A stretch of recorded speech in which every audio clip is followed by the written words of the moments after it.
People of Earth, good evening. Welcome to this edition 104 of Star Nation News. Today we are going to have a ride into the star system. Before we are going to see what's happening on Earth. And I am going to take you for a better understanding of who the Nordic extraterrestrials are in preparation of my webinar of Sunday, 22nd of February. Have you fastened your seatbelts? Now it's time to energize and engage.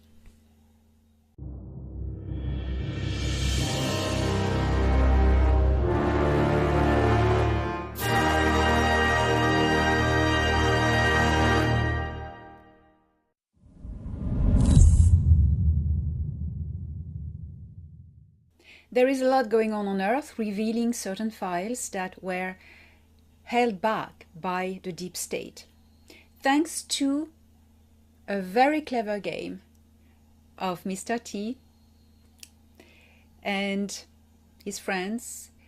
Now the deep state has been really pushed to unleash this result of inquiry about certain files on Earth that are exposing a lot, if not all, protagonists of the deep state. In all dark organizations, when you join them, you are being compromised from the start, that then you belong to them, they own you, and you cannot do anything. They own you, and you just have to obey what they ask you to do. That's what they do. It's in the show business, Hollywood, and political scene. Now everything is been really cleansed. There's a lot of revelations and exposure that is going on, and it's quite interesting to observe. But the deep state doesn't give up that easily. They are trying to compromise the people who have worked at exposing these files. And you must be very discerning, very discerning. It is not about what you hear about certain people, it's about the facts and evidence on their actions. Do they divide humanity, or are they bringing humanity together in peace? As a victim myself, as a public figure of slandering and smear campaigns, I can really identify the games that are putting certain people who do good for humanity as villains. When the mainstream media are depicting you the villains, research. Do your own research. Well, that is very good that these files are coming out, exposing the deep state protagonists, and things are going to get better. As we announce to you, there is a wave of disclosure and exposure that is swiping the Earth from west to east. It is happening. So in the midst of all of this, we recommend that you do not get caught in the games of being stuck to your computer screen or your phone. This is happening, it's okay. Know the big lines. Because going into the details of what has been going on as very dark, it is a frequency, you tune into. And it is not always pleasant. Know the big lines, know who did what, and that's it. If you want to know. Personally, I don't care. All what I care for is the safety of children and young people that are now more safe than ever, because all these trafficking things are going down the drain at the moment. All I care for is the safety of the children. Who did what to them? bye-bye. If not the justice of man punishes them, the justice of Source is in charge. So please focus on the higher energies within yourselves and not get caught into these distractions that can easily waste days of your life and lower down your frequency. It is good to know what's happening, but not tuning in the frequency. That's two different things. So travel safely through this big cleansing, and remember, it is you who are making the change in this world by raising your frequency and bringing love, compassion, and peace.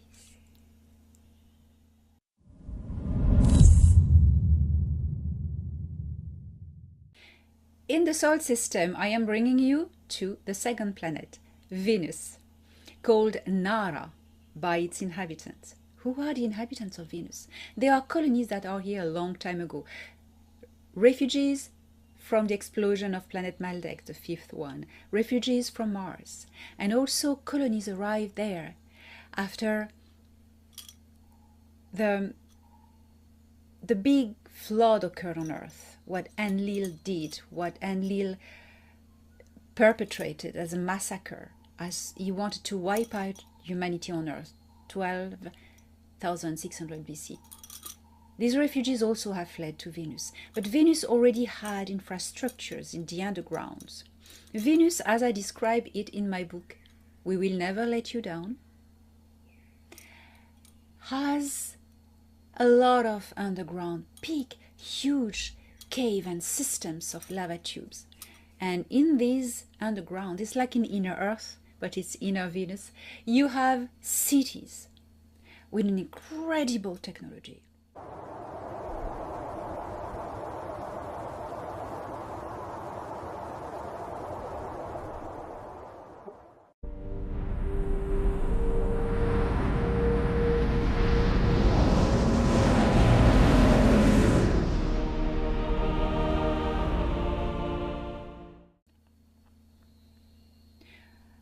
I visited twice one of these cities. It was a Tal colony that is there for a long time, and I was visiting here Ambassador Valthor and his family in the company of Thorhan and Anax.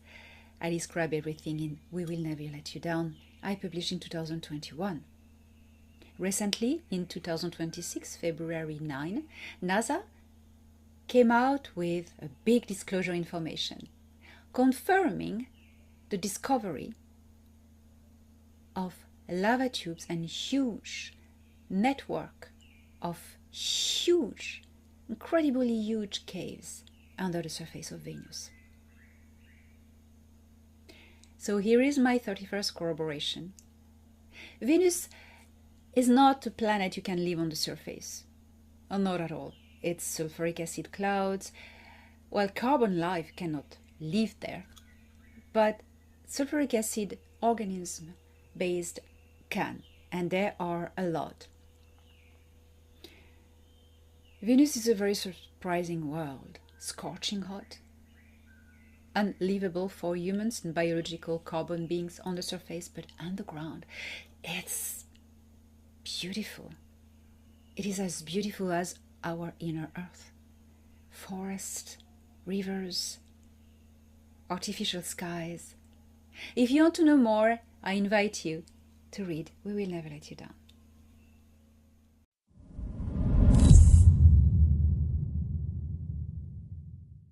All of those of you who have served in the Orion Wars in the Black League Rebellion know about the dragonflies. They were crafts so fast, so tiny, able to hide behind asteroids, hide everywhere. They were hated by the Nebu because swarms of dragonflies could just spring out of nowhere and be there. And the Nebu hated them, and they were so fast. It was quite impossible to get them. A lot of dragonflies, very solid little crafts have even reached Earth. They've been everywhere.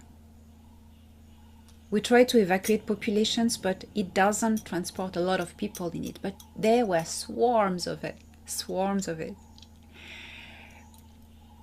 So I invite you to remember these dragonflies. They were the pride of the resistance. Incredible, incredible little crafts. The Orion Wars, for those who are not familiar to it, occurred when the growing culture and power of the Eban tall-grays from the star system Betelgeuse grew and decided to take over the galaxy. First, they wanted to take over the Orion Nebula that was in the cluster. And this particular nebula was a portal to the void. It's a super portal. And who has it has access to the voids, and who has access to the voids has access to all the universes. So there was a big war to own this portal. Finally, the Nebu got it in the end, but the war was horrendous. They ransacked and destroyed so many worlds. But I was there. We were there. And I can tell you, for those who remember, yes, we fought. And we didn't lose in the end, because now we're all back. And we've kicked the Nebu, we destroyed them. The mission is complete. So who remembers the dragonflies?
Here is a message from the Galactic Federation of Worlds High Council.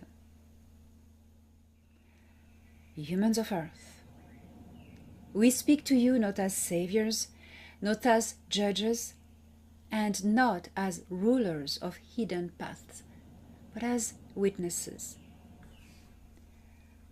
Across long distances and deep silences, we have observed your world learning how to wake itself. Again and again, you look outward for rescue. Gods, heroes, visitors from the sky.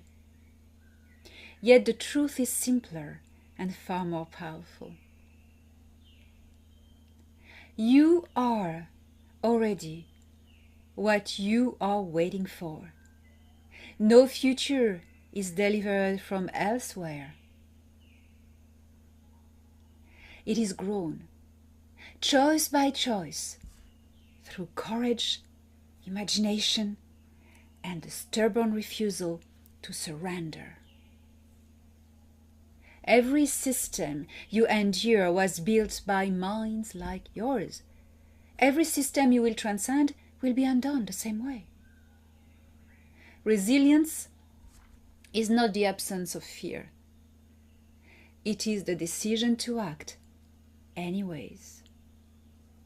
Hope is not a gift given by others. It is a skill you practice together. When you stand firm in the knowledge that you are the authors of what comes next, something remarkable happens. Manipulation weakens. Despair loses its voice. And the future opens. Stand strong. Think clearly. Care for one another. Create boldly. The universe does not advance through rescue. It advances through beings who realize they are responsible. And you are one of those beings. Those who watch and believe in what you are becoming. Salute you.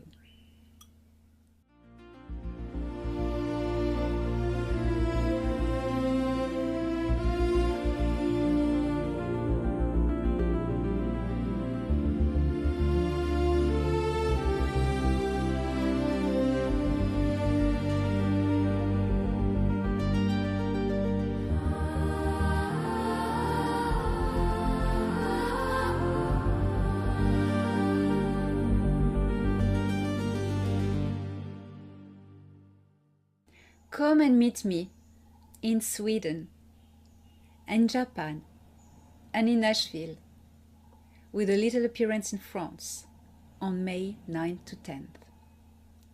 I invite you to look at the list and the schedule of my conferences on a page, international speaker on my website, at this link.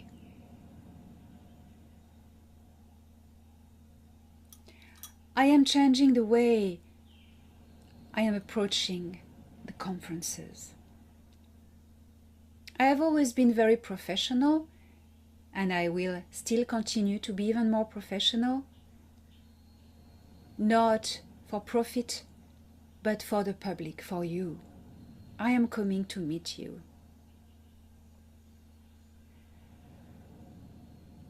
I was never comfortable with the fact of coming on stage, delivering a speech, and disappearing. I can do a webinar for that. Why I always wanted to go to conferences? It's about meeting people, interacting with you. And this is now what I decide to do. Bring my presentation to be interactive with you. Come for the experience. Come and meet me. Those who attended my last conference in the States, in North Carolina, in September 2025, could sense a bit of tension in me. I wasn't very communicative with you because I was really working hard on remaining professional. Because what very few of you know is that in the background, it was very stressful. I had had an argument with the curator of the conference just before,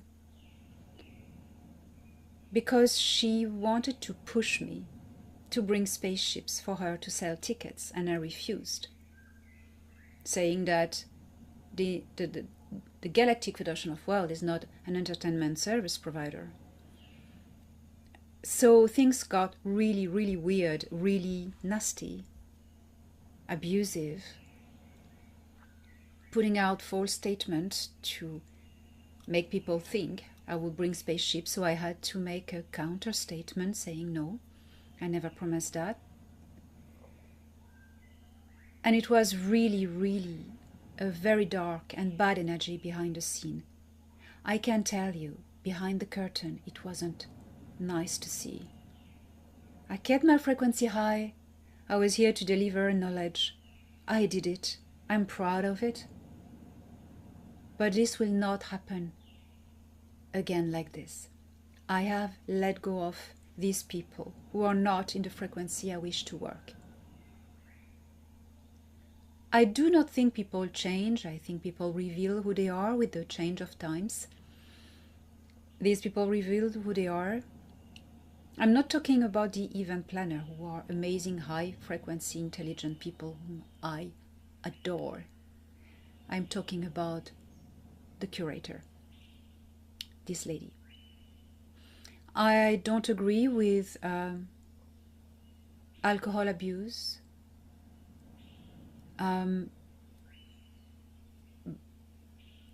bullying, abuse simply, and using people. Nobody owns me, but my heart is owned by my mission, and you are my mission, all of you. I can assure you, if you come to Sweden, to Stockholm, you will enjoy it. So be there. And these times are changing amazingly, amazingly. I love you very much. That is why I take a lot of shit on my shoulders. Because of my love for you. So, looking forward to meet you in Stockholm.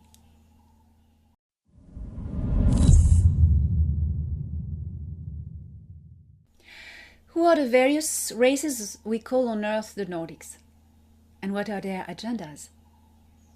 We call them as such because they look like Scandinavian people, tall, blonde hair, fair skin, blue eyes. But there's a lot of confusion about them. Because there are people who had good experience with them, people who had bad experience with them. So the answer is that there are different agendas and different races, different cultures from different star systems. They are not either angels. Angels are non-incarnated beings. They are plasma consciousnesses. And I've seen one once. I've seen a proper angel. It was a ball of plasma containing a consciousness. And these don't incarnate in people. They can't. The body would explode.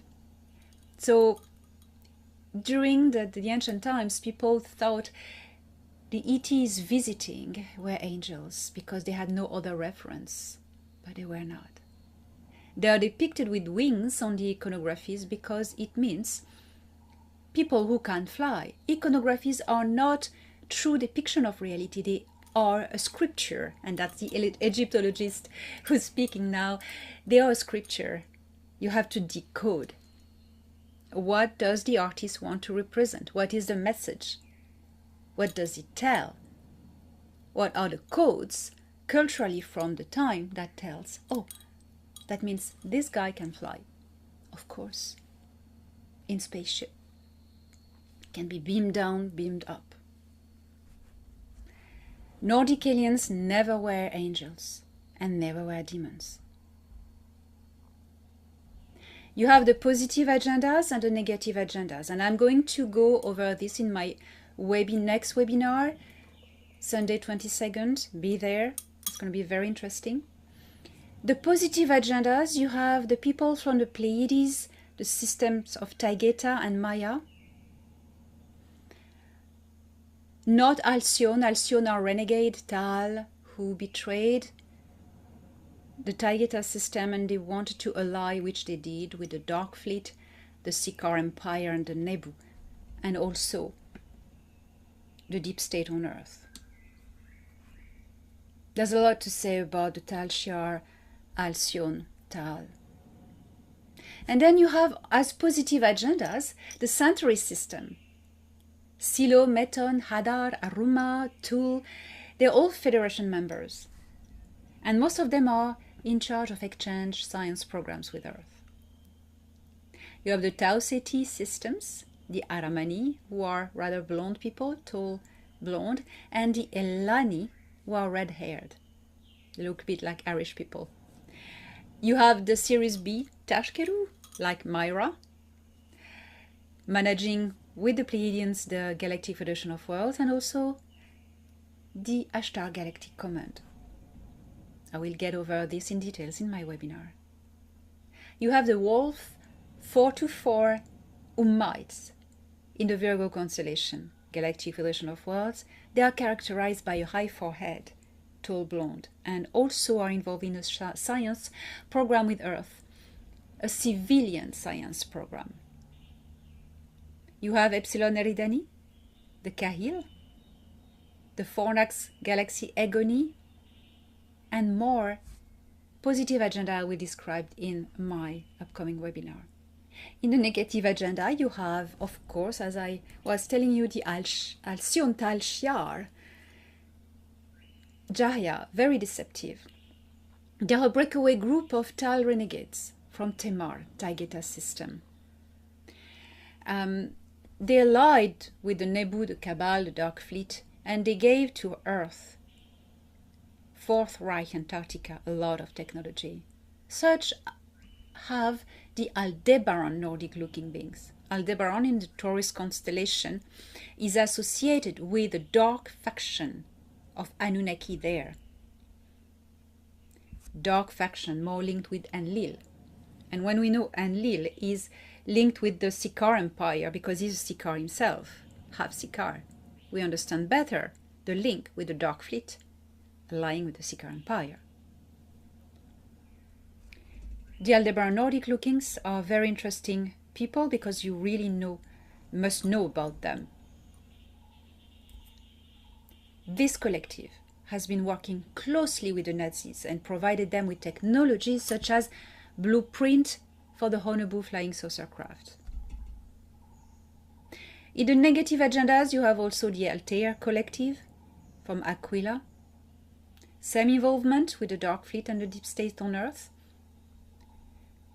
and then the dark military on Earth hybrids and clones, engineered in deep underground bases by the Orion Grey Nebu. They played an active role in the Milab abductions, pretending being positive Nordics to lure the victims into a state of trust. That's when you can hear about the alien love bite as well. And the shape-shifting reptilians, of course. Sikaar, when they were there, could shapeshift into Nordics for different bad agendas. And finally, among the most important groups, you have the Antarctica Fourth Reich Nachtwaffen, aka Dark Fleet, on Earth. They are actual Germanic people who have been given access to technology by the Sikaar and the Aldebaran Anunnaki negative faction, and they pretend to be extraterrestrial from Venus or the Pleiades to hide these technologies in plain sight. They name themselves the Space Brothers. More in my upcoming webinar, Sunday 22nd at 2 p.m. EST.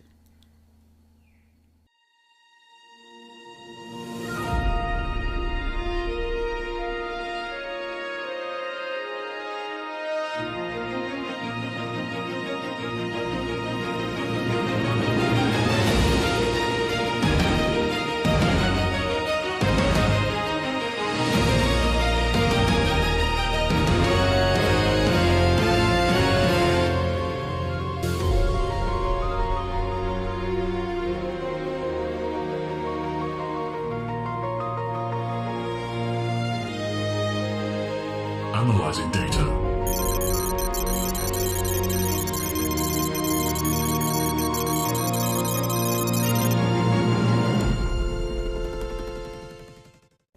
Toy 1288, a yellow star, is located 374 light-years from Earth. It is a single star with 118% of the Sun's mass, a bigger star. There are 12 planets in this system and a major interstellar grade civilization developed on one of them, the third planet, Shu Aya.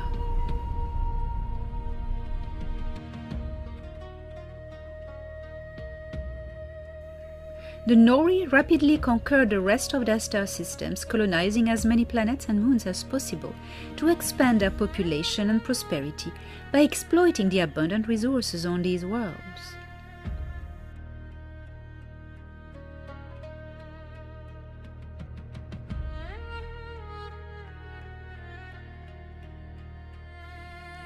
Sometimes, they encountered developing cultures, but not paying much interest to the Prime Directive, the Nori peacefully assimilated them through cultural exchange and interbreeding when compatible.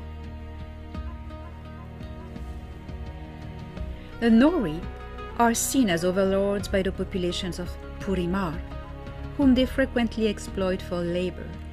Because of this behavior, the Nori are not allowed to apply for membership in the Galactic Federation of Worlds, as this organization enforces strict regulations on this matter. In accordance with the laws of evolution, the Galactic Federation of Worlds does not directly intervene in the Nori problem among the Purimar populations, because they believe every civilization must progress by overcoming challenges. The visitors from another galaxy, the Arag-Un from NGC 38842, who experimented with the genetics of a developing reptilian species. This reptilian heritage remained in the Nori's ancestral genetic memory, influencing their conquering behavior. Nori society resembles a typical reptilian society with a caste system. However, the Nori have a human side. They are mammals that live in family-structured societies based on matriarchy.